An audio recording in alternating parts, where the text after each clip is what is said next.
I take it you're all here because you're interested in Go. And you all want to become Go programmers. And you never want to use any other language again. And you've all been cured of functional programming. Okay. I always feel like a bit of a fraud when I come and talk at Code Mesh and related conferences, because everybody who comes here has drunk deep from the academic research of the last 2 decades and knows how to program with monads. And I'm coming here, dressed appropriately for travelling back in time, because we're stepping back into the 1990s, and we're looking at the other future today, the one in which we didn't bother going down that rat trap of intellectual concern, and instead just fix C. So this is all code, with slight exceptions. So let's see if my clicker is working. It's plugged in, and it worked perfectly when I demoed it before. Do I have to do a first click to get going? Oh, I've turned it off. Great thing about being a programmer, of course, is reality doesn't matter so much. So I often forget to turn things on. So, I need to plug it in again. Okay. Right, this is me. This is the closest to a pimping session you're going to have to deal with. I'm writing a book on Go. It will be finished sometime before I die.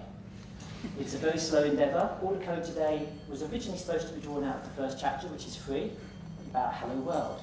It's a very riveting first chapter. Unfortunately, I then decided the code was crap, so I spent yesterday rewriting all of it. There's quite a lot of it. Some of it may not actually make sense to an audience, but it all compiles and runs, which I think is the important thing. You can find me on Twitter. I mostly talk about politics, not code. This incidentally is a Windows 8 touchpad thing, so it tends to misinterpret what I ask it to do, no matter what I ask it to do. And it doesn't work with Windows 8. I mean, it says it does, but actually it doesn't. It does something obscene involving constantly switching between Metro and non-Metro apps, rather than being a touchpad. So, this is sort of a higher voltage talk because we're going to be talking about networking, concurrency, and crypto. And I'm not going to talk to you about concepts, I'm going to show you code. We're going to build through code, and hopefully by the time we get to the end of it, if I can go fast enough to get through the slides, you'll be fine with sending public keys over networks in UDP packets and encrypting contents and sending them back in UDP packets. In relatively scalable servers that aren't guaranteed to be scalable for production, because I don't really care about scalability that much. This is trying to teach you how to do networking, not how to do it well. I think the distinction is very important. It's what helps me earn a living while the rest of you aren't, I think is the point. So we're going to start with the boring one. We're going to do quite a lot of web programming, but we're not going to use a web framework. We're just going to use Go's natural support for the web. It's quite good at the web. Hello World. Every single example in this talk is Hello World, because you need a payload. And Hello World is a very easy payload. So this is a very simple program. It is a full-blown Go program that will launch a web server and sit on the socket and listen. We've got various things going on. Oh, normally I show up the package, yeah. The bit of the package manager says this is a program, as opposed to this is a package such and such, which is a library. We're going to import a particular standard library called NetHTTP. It gives us a way of setting up handlers for incoming URIs. And then we can listen on addresses and we can search stuff out. And that's all this program does. It just sits on port 1024, and if you hit it with a web server, it then gives you the exciting text hello world. And just because I could, I decided that I'd actually separate out the function to actually do the sending back stuff. And this is basically the pattern you use whenever sending any crap out on a web connection in Go. That's it, that's all there is to it. We've got an address to show off that there are constants. That address can be IPv4 or IPv6. In this case, I've just given the port number. It assumes that's local host. So. And then we can print stuff out. Let's get that point out. That's very nice. Right. Here we go. This is where we start to get into more of the kind of code that is the style I'm going to be using in this talk. Those of you who are familiar with C, and therefore think a better C, would basically just be like C. the main thing that makes Go a better C is we have closures, which means we can do an awful lot of stuff with higher order functions, and we can write code that basically looks like Ruby, but with type checking and type safety. And as I came from the Ruby community, I find this amazingly good fun. So none of the code in here is idiomatic. There are going to be people who are going to complain about that when I get spoken to by friends later, because you're supposed to give idiomatic Go code. We're not. We're going to explore the problem, and we're going to do it the way I feel like. So today, we're just passing this little function into this little function, and say, whenever something comes in on hello, just go off and do some stuff. And then we'd also quite like to have a go at maybe serving some HTTPS, apparently. I thought I'd put a header for that. HTTPS just consists of having a cert and a key and doing the same code pattern. It's that simple. So, in this case, I also wanted to show off that these really are closures. So I'm defining message outside the function, but using it from within it. Easy trick to do in Go, difficult trick to do in C. One of my favourites. Great way to confuse people. So, concurrency. Ooh, are we skipping further? I'm sure there's a break in for that. Concurrency. This is where most people come to Go. Most people want to go not because of our funky type system, which gets sworn at a lot. They come because we have concurrency you don't have to think about. It is very easy to write a server in Go that will perform almost as well as in C, without ever having to once care about concurrency. That's not a very easy claim to make in most languages, because most languages prefer threading. We don't. We use a coroutine-based model with cooperative multitasking going on under the hood. And it's easy to think about. So here's a program where we're actually going to make that little server a little more scalable by making the actual work it does happen in a separate thread of execution, for want of a better term. So we've still got the same stuff going on. We're still setting up a pair of servers. We're still using handle func, which basically is, I forgot to mention in passing, this will make it slightly easier for people who don't like thinking aside. That little dot there, that means I've imported something into my namespace, so I don't have to keep referencing externally. I've had more people complain about that in slides I've given at conferences than anything else I've ever said, because that's considered a very ugly thing to do, and it stops people from realizing that handle func and listen and serve TLS are actually http.handlefunc, listen and serve TLS. Now, personally, I think if you write code files that are big enough that this happens, you've written too much code in the first place. So most of my Go code never gets above a couple of hundred lines of code, and this is not confusing in a couple of hundred lines of code. If it's 10,000 lines of code, do this. It's a bad idea. So here, we're launching off one web server in a completely separate context that's just going to handle stuff on port 1024. And then, in a separate context, our main context of execution, we're launching off this, which is security HTTP. We have to do this as two separate calls in this particular order, because actually this will block. This will just sit there and only serve until the server terminates. So if we want them both going concurrently, we have to use concurrency. And in this case, we also need to coordinate this. So I don't want this program to just stop before one or other of these has finished its work. And naturally, the program, as if you're doing this in B threads, the same thing is true.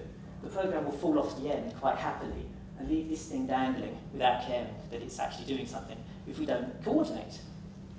So in Go, we have this lovely method of coordination called channels. And basically, a channel is just a queue. It's an atomic queue that lives between two separate bits of code that are running at the same time. Item goes on one end of queue, item comes off other end of queue when it's asked for. In this case, this is a synchronous channel because I haven't given it any buffer space. I could give that some buffer space as well, and then it would know buffer 16 items. So I could have asynchronous workflow with exactly the same code. And in fact, the type, oops, I told you this thing likes to do what it likes to do. The type signature for this is a channel of bool, whether or not it's synchronous or asynchronous. That isn't part of the type signature. So, this launches off a separate code routine. it takes an actual function call, because obviously it's launching something. This is a function call, just a function call on a separate stack with a separate state. At the same time, it's a closure, so it's got access to this channel. Done. I can send things down that channel now, and from here, I can pull things off that channel. This one little bit of code here ensures that both of these will run to completion. It's a very simple pattern. It's much more of a pain to do with p-threads. But this isn't how we actually do it normally in Go. This just happens to be how you build it from scratch with the primitives the language gives you. So if we now skip past that. I think it would actually be quite nice to change this though. So I could have some function spawn that would allow me to just give it an arbitrary number of things and it goes off and spawns them. And takes care of the coordination for me and I don't have to think about it. Because as an ex-Ruby programmer, I like to meta out of things, and also I'm quite lazy. So I'm now going to show you how we would write spawn to do this. Oh, also, it should be possible for it to do that with multiple or single. So this is our spawn function that just takes an arbitrary number of functions and runs them all in parallel, concurrently, and waits until they've all finished. We've got our channel going on, and we've got some lifting out of the channel going on. We've got this thing, which is basically how we iterate through something in Go. It's a standard idiom. So if we look up there, f is a variadic parameter. It can take any number of functions. All of them have got the same function signature. They're functions that don't take any parameters and don't leave anything back. So we can pass an arbitrary number of those in. And then here, we range over them. So each one of them in succession can then be used to do something. In this case, we're going to spawn off a separate thread, concurrent thread of execution for each one of those functions. It's going to go off and it's going to do this thing here. I do believe there's a bug. Is there a bug? There is. I knew I'd find one.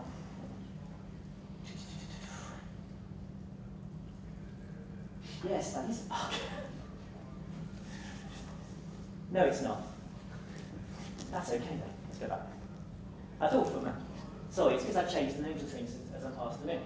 See here, I'm actually executing in parallel a separate function to the one I'm receiving in. And what I'm doing with this separate function is I'm taking that parameter that's just been passed out by the range, s, don't do that. Let's go back. There. And I'm passing that as a parameter into this function, where I'm calling it server, and then I'm running it. Now, this is the most complicated thing you're ever going to have to know about concurrency in Go, and that is that this range construct, which is built in syntax, it doesn't play nicely with launching Go routines inside it if you treat them as just a closure and let it pick up the value. What you actually end up with is so many of these will launch off so at their particular rates that by the time, say, a dozen of them have launched, they'll all have the value of the last value that came out of your 12 items in your slice, for example. So what we always do is we pass the actual value we've got in as a parameter, rather than relying on the fact this is a closure. That's going to sound kind of weird and abstract and pointless, but play with the code and try it both ways, and you'll see exactly what I mean. It's the most complicated bug I've ever tried to get my head around in Go, because it's just not obvious, which is very rare. Most of our bugs are very obvious and very well documented by the compiler. Right. We've got one bit of code here, though, that's lousy. We're relying on counting through the number of items we got in as parameters and taking that many items off of this channel that we're using for coordination. That's just ugly. I mean, we can do better than that. We've actually got a standard package that allows us not to ever have to worry about writing that kind of code again, and that's weight groups. So in this example, we're actually going to use a weight group, which is something we get for free out of the runtime. It's still basically the same program. We're still doing a handle function. You have to imagine the code for doing the hello world is in there. I couldn't fit it on the slide without tumbling off the bottom. This is the longest single function in the entire deck, so I wasn't going to split it across two. We import this thing called sync, and that gives us weight groups. We can now say whenever we're about to do something concurrent, we can add something to our weight group. hi, I'm going to go off and do something. Can you wait for it, please? When we've actually done our work, we can then say, finished. And we normally do that, oops, with this little bit of syntax here, defer. This is not officially a talk about Go, which is why I'm not actually highlighting all of these bits. Normally I break them down into tedious detail. Today I'm more interested in getting through the networking and then onto the crypto, because that's fun. But anyway, deferred functions are just like at exits in C, or whatever the equivalent in Java is.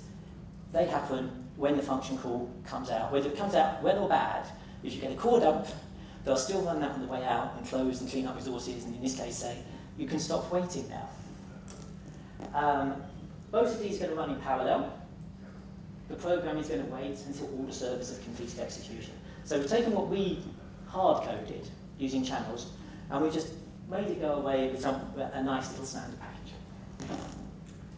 So that's going to affect how we write spawn. Because we know we're going to want to use servers wait now, and that's about it. Spawn breaks down very easily into working with that, because every time we spawn something, we add a server, and then every time we've completed, server done. So that basically is code that writes itself.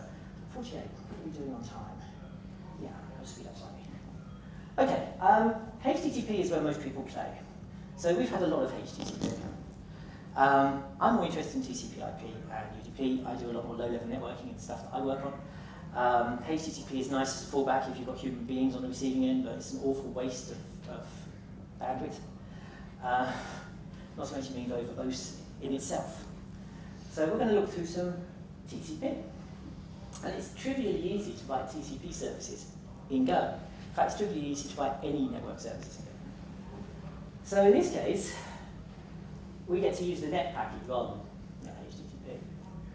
And we're going to listen for something that's going to come in on TCP port 1024. And if we get something, this here is a very standard Go idiom for error handling. If precondition statement, which can assign variables, and then check the variable that's the error variable to see if it's nil.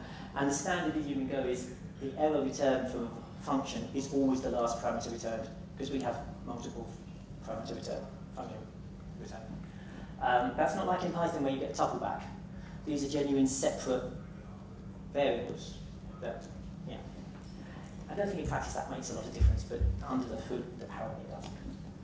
So, when we actually have a listener working on this port, which may fail because that port may already be in use, then we can sit and we can listen for connections, and we're going to do that and then spawn off a Go routine that goes off and does the work. See, it's trivial to be scalable, because in Go, scalable is like 2 lines of syntax. If you're doing this in pthreads, you're thinking about threads, you're thinking about locking resources and how you access them. In Go, if you want to lock something, you pass it as a parameter. The value gets passed rather than anything else. You don't go, oh my god, we've got 5 things accessing this record from the database, let's lock the record. You just let 5 copies of that data flow into the 5 things that want to use it. And so you never think about it. And when you're working in a language where you don't think about concurrency, it's trivial to actually just be concurrent. In a way that, having spent I've spent a lot of years as an embedded system programmer, and I can tell you doing this in assembler, you spend a lot of your time thinking to yourself, whereas, you know, Go, I'd love to use Go for embedded, but it's not really targeted at that platform space yet. So, in this case, anyway, so we pass in the connection. Yeah, we're doing it as a parameter so that we don't run into any stupidity with that only getting the last connection that ever came in. And we're running inside an infinite loop because, quite frankly, we're a server. We just want to sit there and serve until the program dies. There are polite ways of shutting it down and other ways of doing this, but for our purposes today, we're just a server. We just live until somebody turns the box off. But I'd quite like to abstract some of that out, because this is most of this is boilerplate. Most of this I don't want to have to repeat every time I write a server. So we can do, just like we had Spawn for launching off our web servers and not having to worry about the launching of them and the management of their life cycle. It would be quite nice if I could just listen on a TCP port and do something without having to care about the connection actually being established. It's enough for me the connection is established most of the time. So in this case, yet again, I'm going to take a closure, well, it is a closure, but in this case I don't care about it being that. I'm going to take a function, listen is a higher order function, it's just going to listen on a port and then run its function whenever we get something coming. So down here, where do we get interesting? Well, I mean, most of this is the boilerplate. So that's all the boilerplate we've already seen. And then run our function, pass it in the connection. This is a pattern that is just basically repeats itself wherever you end up writing servers. So we're going to see it several more times. I'm going to hammer home the point as slowly as possible because all of the code is going to be up. Well, might make it into my GitHub. That's probably not the best place to look for it actually. But all the code is there and the slides are up, and people can step through exactly how it changes as we make the changes, and see exactly how you get from the code we would have started with to where we will end up. So this is basically a tutorial. You can go away and you can pick holes in at your leisure later. That's paper. Excuse me? Yeah? Ask a question? Yeah? Because I don't the net package. Is there a reason why I don't the net package? In this particular case, there is. It's a good question, because I created this bug myself yesterday when I was testing this code out. And that is that unfortunately listen is defined in the net package. So if I import it into my namespace, it's a namespace clash. I can't have the same name defined twice, so it's a compile error. But that's a compile error, and it tells you what the compile error is, and then you know not to be so stupid as to do that. So it's sort of like, oh, I thought about that, and then 10 seconds later the code was working. So it's acquired Go knowledge. With HTTP, we have the advantage other people write our clients for us. Big corporations write web browsers that can quite happily do all kinds of bells and whistles, and for those of us who just want to deliver stuff over plain HTTP, I guess the extra 100 odd meg of bloat is bearable. But when we're doing TCP/IP, people don't write our clients for us. I mean, you can always try and connect Telnet or something and manually type stuff in. But that's not really what we're looking at. We're looking at having lightweight clients to go with lightweight servers. So here we're going to write a client. And as you can see, a client for TCP is actually a fairly lightweight thing. So we've got to set up a connection, which we do by dialing to a particular address on a particular protocol.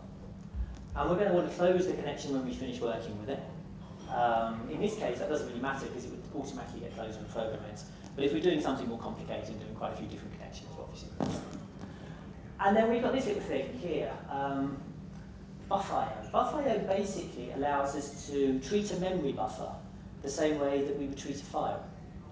Now, one of the cool things about Go is Go's got type inference. And I've been in a lot of arguments with people over the years who think that type inference is nowhere near as good as their particular language's more advanced way of doing generics, and they're right. But type inference gives us all kinds of power in Go that we don't have in C, such as I can implement all kinds of types that can be treated as this thing, a reader, because all they have to do is expose one function that knows how to return a byte slice based on the data that's in them. That's sort of not quite a string, but it's sort of the thing that is under the string. So in this case, I'm using this reader because basically it allows me to take this thing, which is actually a connection, which is going to return me stuff down a stream of bytes, and I can treat it as a file, and then I can read a string from it up until I get a carriage return, which is quite a nice, simple, clean code pattern, and doing that in C would take me a certain amount of effort. Doing it in other languages actually can be phenomenally difficult. I remember doing version of these slides years ago for Ruby and going, about how to quite marry across from one view of what bytes were to the other. Alarmingly, that slide deck was for a couple of years the standard documentation that people quoted on how to write network servers in Ruby, and I thought, if only they knew. Finally, we've got a string, which we're going to print out, which has come out of there. We know it's a string because it says read string, otherwise we'd have a byte slice. And printing it out would probably still look the same, or it might look like an array. I never can remember, I don't do that.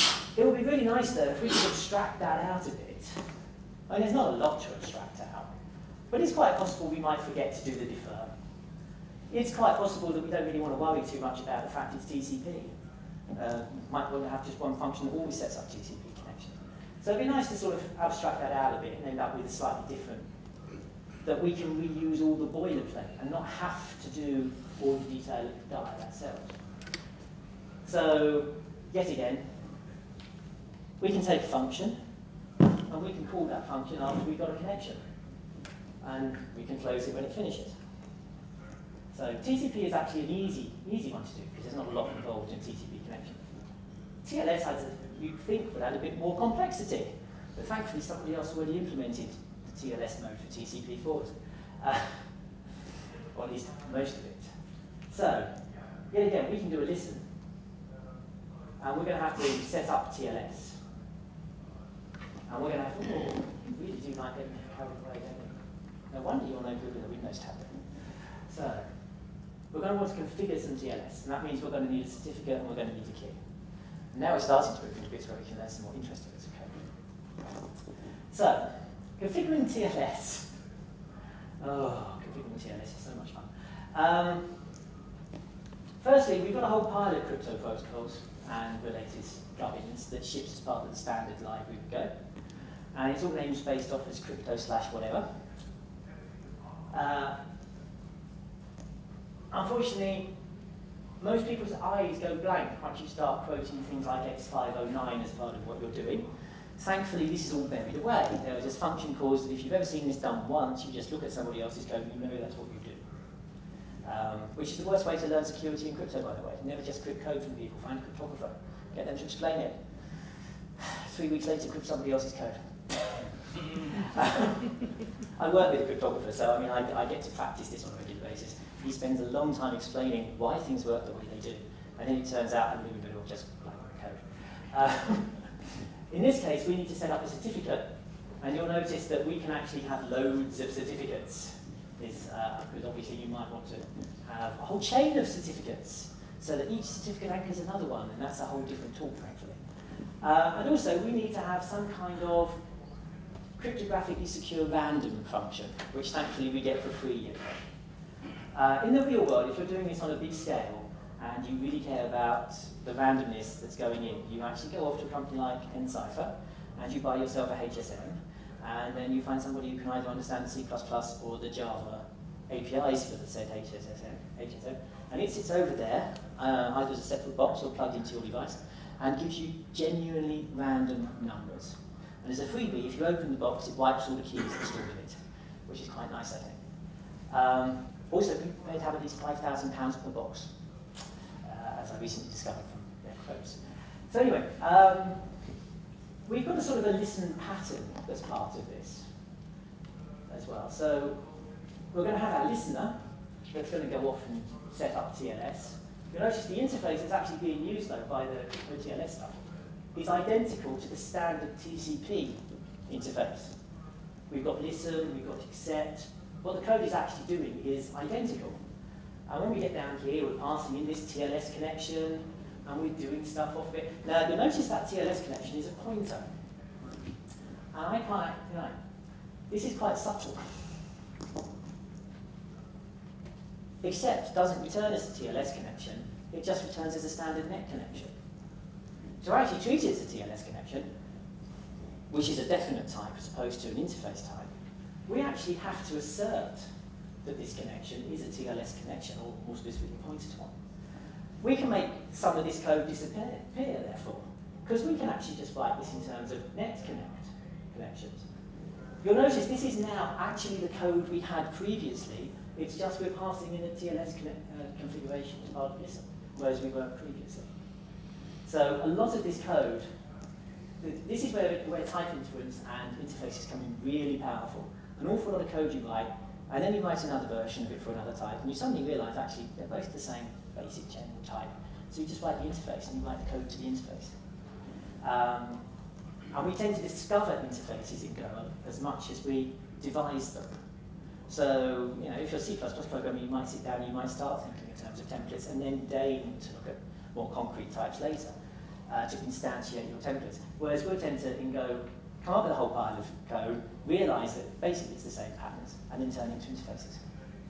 And once you've defined an interface, as long as someone knows your interface definition as part of their project, any code they write that complies with that interface now fits into those code paths. So it's back to front. And I find it a lot more productive. So finally, there we are, we do some stuff, we pass in the mighty client. The client's going to basically have this same addition of ham states and configuration. And the client's actually going to end up looking almost identical. The only real difference between client and server, as far as key configuration is concerned, is that I'm using self-signed certificates. So I have to say, don't verify this certs, otherwise it's going to load chunks and not work. But everything else is pretty much the same. And then when you get into the actual dial, yet again, everything's the same. It's just now we're passing this configuration through to TLS's version of what dial is. UDP, oh, we're doing quite well. I've got every chance of finishing this. UDP. Now, hands up anybody who ever actually writes UDP servers? Or, that's good. So therefore, you all use UDP for real-world projects. Yeah. There aren't many places on the planet you can ask that question and get a positive answer. I seem to go to all the conferences where you can, which is kind of neat, because it means I'm picking the right conferences. But on the other hand, it does give you a kind of perverse view of the world, because you think everybody knows what UDP is. So that's user datagram protocol, if you remember right. Basically, we don't put any handshaking or control flow or anything like that. There's nothing there to make sure your packet arrived. So you might have to send it again. Oh, big deal. It's really good though, because basically you can just send individual datagrams and you don't waste space on the wire. And if you have to send them 100 times, it might still be cheaper than doing all the TCP gummings. So we're going to serve Hello World over UDP. So much fun. All right, so firstly, we know we're going to want something that listens, because we like this listen interface. And we are going to have some kind of UDP connection, and we're going to write to the UDP connection. And we're going to have some kind of address that we can actually write to. This is real rocket science. In the actual general everyday sense of Goddard sending a rocket into space, not in the sense of actually having to have the nozzles at the bottom manufactured. So, and we're going to use Hello World, which yet again, this is a closure, so I'm referencing it from inside the function, and I don't have to. And that's some kind of byte slice, so as you can see, there's actually a completely trailing byte for no apparent reason. The reason that's actually there, because I'm not using it, because I don't really care about the response that I get back, because this is a server for sending, I don't really care about the income. But this here would give me back whatever was sent by the client that just connected, and then I could do something with it. But all the client's asking for is, hi, are you alive? Can I have Hello World? I'm not really interested in saying, yes, I'm alive, before I say, here's Hello World. So I'm ignoring that. So, listen, well, we know roughly what listen has to look like. First, we've got to resolve a UDP address. We've got to make sure that there is an endpoint we can talk to. We need to listen on that address. This is a bit that's a bit weird. This is a for loop with no conditions. It's an infinite for loop. And in this for loop, I'm repeating the same kind of code twice, because basically I'm using the for loop itself to create, each time through, a fresh byte buffer. You'll notice I'm not getting rid of byte buffers, I'm not destroying them or throwing them away. That's because the language is garbage collected. So the moment that we move on from one value in this scope to another value in this scope, besides that variable, Go knows that it can chuck that away when it actually has to care about memory. It's not going to bug me to remember to get rid of it. Which is nice, because it also means a whole pile of errors I used to make habitually in C I can't make. And sometimes those weren't errors, and it's a pity I can't do those things, but hey, that's life. So in this case, we know we've got a connection, because when we've listened on an address, the whole point why this for loop can proceed is that we've got a connection, and we're looking for some data from it. And that's going to give us a client address that we can send back to. That's going to give us, we've got the connection itself that we can use, and this little bit of syntax over here, we find out how many bytes actually came in when we read from a UDP socket. So we can actually say, here, you only need this part of the buffer to go off and do anything. And of course, because the language is garbage collected, the fact that this is now passing down into a function, and in the future, that function was a closure. So this value could somehow make its way higher in the stack than we're at. But the garbage collector knows when to chuck it away, and this here won't have any problems with reuse of it because it doesn't reuse it. So a whole class of weird garbage collection memory leak errors that go away because of the garbage collector. Incidentally, don't use a closure here and bubble down a byte slice and then expect it to work all the way back up to the top of the program and not cause some confusion to someone. But you can do it if you want to, which is quite neat. So anyway, yeah. I wonder if this tells me how much time I've used. Oh no, it doesn't. I haven't got to do that display thing. Luddite to the keyboard, unfortunately. So, okay. Dial. Well, we won't dial in as a client and do the same thing. Actually, being a client with UDP is almost identical to being a server with UDP. Because, for one thing, you're just firing random datagrams, effectively, at an endpoint that's going to fire random datagrams back to you. The difference is, he's a well-known endpoint, and I'm a transient endpoint, so I've got to send my address through. I'm going to get an address back as well, so it's sort of, under the hood, there's not a lot of difference. So in this case, we're going to write a dial function to yet again resolve a UDP address. In this case, dial up that address, we've got a connection, we go off, we do the work. The work in this case involves writing just a carriage return, because you've got to write something for the other end to believe you've done something. Yeah, there's ways around that thing. So, and then again, we've got a reader so that we can lift out of the stream of UDP garbage that comes back our message and then print our message out. You'll notice with this one, I put a ZV here. The vast majority of times, whenever you see somebody doing a printf in Go, which pretty much works the way that printf does in C, but you'll find they use a %v. And that just says, well, you're quite an intelligent package, so you probably know how to format most things most of the time. And if you don't know how to format things, why not ask the thing itself if it knows how to present itself as a string? So there's an interface that basically just, if you implement a string function on any type, take no parameters but just return a string, then printf will automatically use what you print out from there whenever it's called. So it's the most pervasive use of an interface in Go, because it's when you're debugging, you tend to pepper printfs everywhere. It's also the weirdest, another weird bug, because if you get an error in the string function itself, that can go weird. So anyway, we'll skip on from that. This is the final bit, RSA encryption. Who knows anything about public-private key pairs? Okay. Anybody know Diffie-Hellman? Anybody seen the pretty video of Diffie-Hellman with the mirror and the numbers going backwards and forwards and the narrator being very patronising about how key exchange works?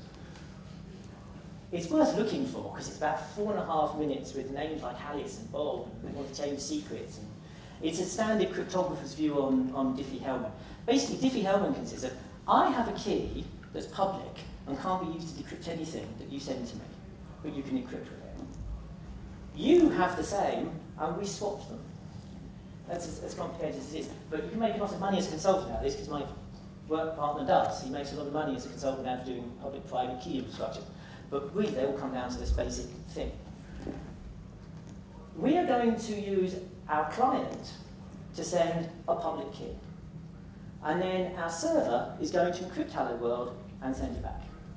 Our server is not going to send a public key to the client, because the client never sends any messages. The client only ever asks for hello world. So we're not actually going to get as far as doing Diffie-Hellman. We're actually going to go one way with one key, and then come back with an answer, and my other key will then unlock it. We could do the same thing with symmetric keys. That's where my key locks and unlocks, but then people snooping on the wire might stop my key. And that's considered a bad thing, but then we could use TLS to basically do the public-private key pair and change our symmetric keys. And that's called hybrid encryption, and that's a hot topic. And hybrid encryption and elliptic curve together will make you a ridiculous amount of money as a consultant. I say this because I've seen it done. And it's an area I'm trying to get into with Go, because I think Go is a perfect language for doing this kind of work. It's much better than any of the Java security crypto providing nonsense. So anyway, in this case, we're going to also do some serialization. And Go's got its own serialization format, so we're going to go through that. All right, so as usual, we're listening. We're a server. we also need to do something involving an RSA public key, which logically enough is called public key. We're going to want to decode something that we get from a client. Now, it's a bit mean of me as a server writer to insist that they send me stuff that's serialized. Because for one thing, I'm now insisting they're using Go to write their client, or something that can fake a Go value packaged up and serialized. But I think that, you know, we need vendor lock-in for Hello World. Too many years has Hello World been in the public domain and nobody's making money out of it. I've got 60 bloody pages of Hello World in my book that's all being given away for free because it's a free chapter. I'm not making any money out of it. Somebody actually didn't even bother to read it before buying a copy, demanded a refund of all $6 that they'd spent and said, when I read your first chapter, I realised it wasn't the book for me. You can't fight this except by commercialising. So we're going to lock this up. Unless you've got a Go program, which we're also going to show you how to write, you can't have Hello World. So, gobbing, as it's called, we'll get onto in a minute. But first, we're going to what the shape is. We know we need to encrypt our reply. And there are two things that we need to encrypt a reply apart from the key. We need our message, and we have this thing called an RSA label. Now, I've never been particularly clear on the details of what an RSA label is. It's another string, effectively. I think it's sort of equivalent to an IV in AES, which is basically a vector of random noise that's shared between client and server. But I've never been entirely sure. I'm not really been that bothered because the code always has the same shape anyway. So, and this is the great thing. If you work with somebody else whose pay grade is to be the cryptographer, you don't have to know crypto. You just have to understand the structure of programs and how not to bollocks up the data. So, and we're not going to bollocks up the data today. So, the final thing we're going to have to do after we've encrypted is write out to UDP. All of this we've seen, except for how to do the encrypt and what this serialization nonsense is. So, encrypt is dead easy. As in, we just use somebody else's, because that comes as part of the standard package library. And in this case, we've got to add a couple of extra bits to it, and we're going to give it some byte slices to work off of, because it prefers to work with byte slices. So, and it's got this horrible name. I don't know where you want that. First, we need a SHA-1 hash that's going to be used as part of operation. And we also need a genuine source of crypto randomness. Well, we've seen that before, so we don't have to think about that. At the other end, as a client, right, we know we're going to need to decrypt what comes back. I'm going faster than I thought I was. So, we know we're going to need to decrypt what comes back. Oops, going back, I can actually highlight it. This is good. I wish I thought of using this before. Okay, back here, this RSA label, it actually consists of the text served. That's important to know because when we write our client, we also need, when we do a decrypt, the text served. So, the way to really look at that is, we could have answers in a very large hash space, and that just happens to be the key that gets us in a hash space. So, and a code path for actually doing decrypt looks very, very similar to doing the encrypt, because it basically is. It's the same pattern, only it's taking stuff out and putting it in. More complicated, maybe reading a stream? Probably not. That's coming out of the net package. We're just basically saying, hi, I've got a buffer. Hi, I'd like to read off a connection that you've given me, and hi, here's the answer back. So this basically is abstracting some of the code we had previously in Dial to make it even more obvious we're just reading from a stream. That's probably worth reading offline. It's not really interesting to talk about. So finally, we're going to need to load a private key though. The trouble with using keys is we have to load them. So we need to load our private key to generate a public key that we can send to the server. Hello server, have a public key. And loading private keys is kind of ugly code, but it introduces an interesting thing. So it introduces this thing, IOUtil. IOUtil allows us to take things such as file names and read the contents of the files. So in this case, we're just going to grab that. Then PEM is basically the file format that public-private key layers tend to be stored in. So we're going to decode the contents of this file. Notice how I've reused the variable file. That's because we're in different scopes. And a file here is this thing coming back here. It's an actual genuine file handle. File there is a string that's just a probably not a good thing to do in production code, because sometimes you'll have to maintain it and people will be confused about why there's two files and they're different. And then we're just basically saying, hey, is this key an RSA private key? If so, let's pass the key from a PQCS1 wrapper, which we're not going to go into. And then we've also got to resolve the UDP address, we know that. We've got to dial out to connect, and then we can do our send key, and we send that key. Right, so now we're going to talk about gobbing, finally, because we're using it at both ends. We're using it at this end to encode a value, and we're using it at the other end to decode it. And gob basically just creates a binary format that you can transmit on the wire based off of the type value that you've got in memory, and wraps up all of this type information. And as long as when it gets to the other end, you're trying to stick it into a type that is compatible with that on a varied set of rules that's not always obvious, then you'll get the value back out. So the thing to note is that both programs at each end, because Go is statically compiled and statically linked, both programs have to have types that are compatible with the actual type you just squirted down the wire. Otherwise, gobbing doesn't work. And it's a horrible name, and you can tell that people who devised it were Americans and not English, otherwise they would never have called it gob. I mean,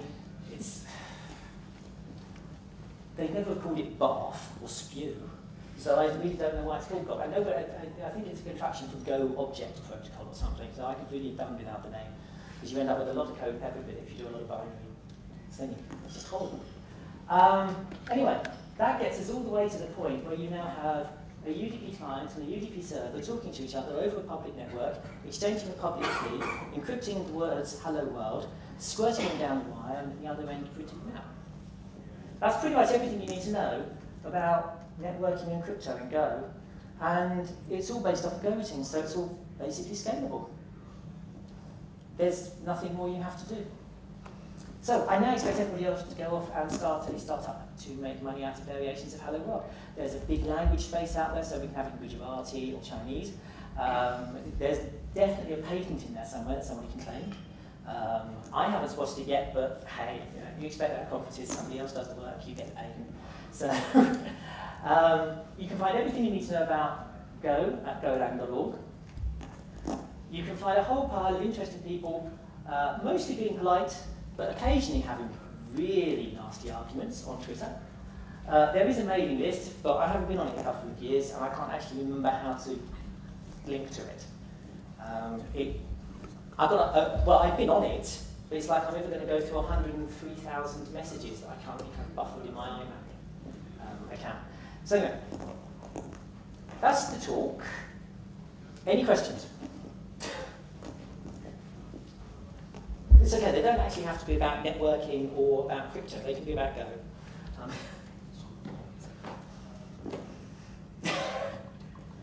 They can be about anything.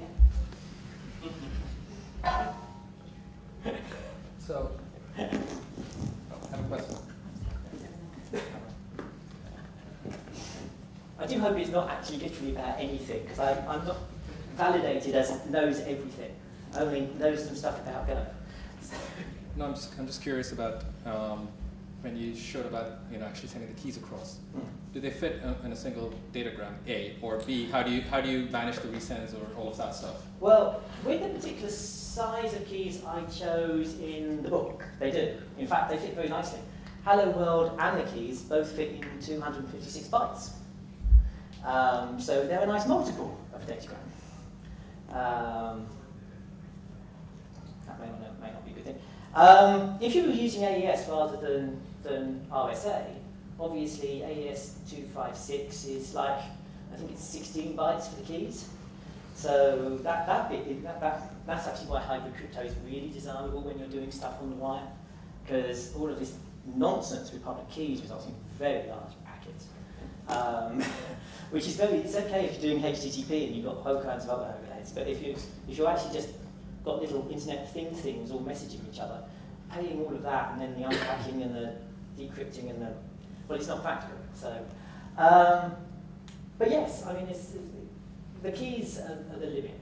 I mean, if you use 4096-bit keys, then that's not a datagram anymore. Well, it is, but not as we understand it. Okay, any other questions? Oh. Hi, just looking at one of your Go samples near the end, you had a couple of parameters that, where you hadn't annotated the types. I was just saying, in what circumstances do you do that? Oh. So there's a K and then an M, I think. I know what you mean, because it actually, I just can't remember where the slide is.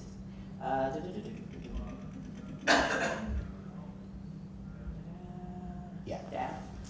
Right. We don't have to annotate both the M and the L, because actually the M and the L will both be considered to be byte slices. Okay. So you can have a list of things that's then picked up by the type annotation after it. Obviously, key gets picked up as a pointer to an RSA private key, so automatically, because it's explicit. I also didn't really talk about return parameter values, because you'll notice here I've not annotated them. Well, that's because I'm doing a direct return, but there are other slides where I've annotated them, given them names. And if you annotate them, you have the advantage you don't actually have to set values on them, they're automatically initialized. So if you don't actually want to set values on them, you can just do a return without having to care about about parameter values. But yeah, this isn't to talk about how to program in Go. For that, you should go and see another talk I gave called Going Loopy, which is basically how to learn the entire Go language by trying to iterate a slice. And is to date my most popular talk. I get more people who say, I actually liked that than I've ever had for anything else I've ever done in my entire career. And that's a long time. I didn't know that iterating through slices was such an important part of what we do as an industry.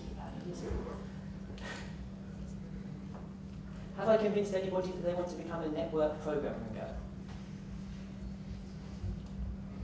Have I convinced anybody to at least go away and take some of their code written in C++ or C and see whether or not it performed within a reasonable margin of error in Go? That's actually Come on, somebody. Somebody. Java, maybe converted Java program. Well, who's writing low-level network services in Java? Come on. It's probably low. Guilty hands up, please. Oh, the shame.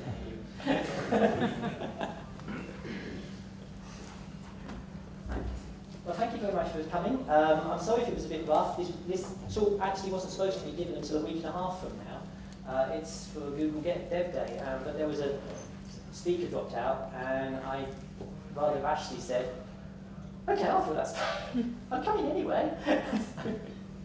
So if it was a bit ropey and anybody's got suggestions on how to improve that, I would really like the feedback, because probably this is going to be the talk I flog around for the next few months at various places to get free beer. Thank you very much, Eleanor.